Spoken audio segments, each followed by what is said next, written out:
আজকে হচ্ছে গিয়ে পুরি তৈরি করা হচ্ছে।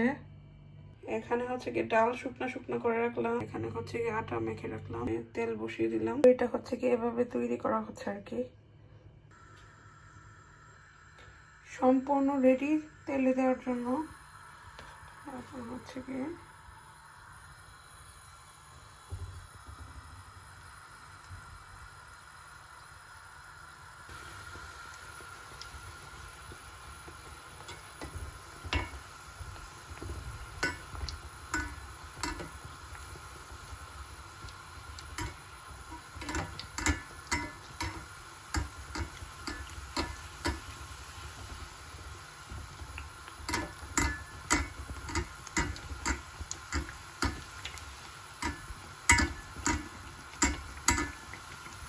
পুরিটা কিন্তু অনেক ফুলেছে। এখন উল্টিয়ে দিব।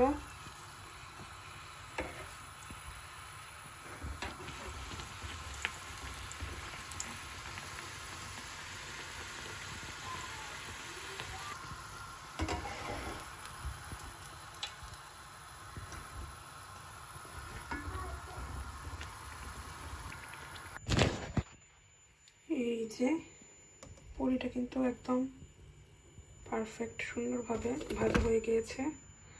এখন আমি আরেকটা পুরি দিয়ে দেব।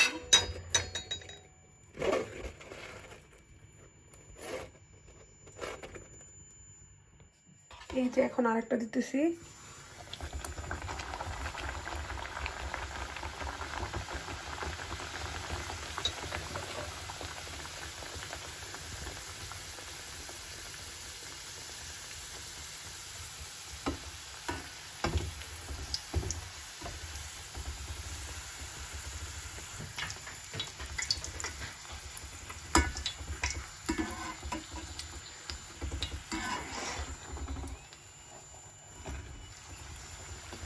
মাশাআল্লাহ, খুব সুন্দরভাবে পুরিগুলো একদম পারফেক্ট হচ্ছে।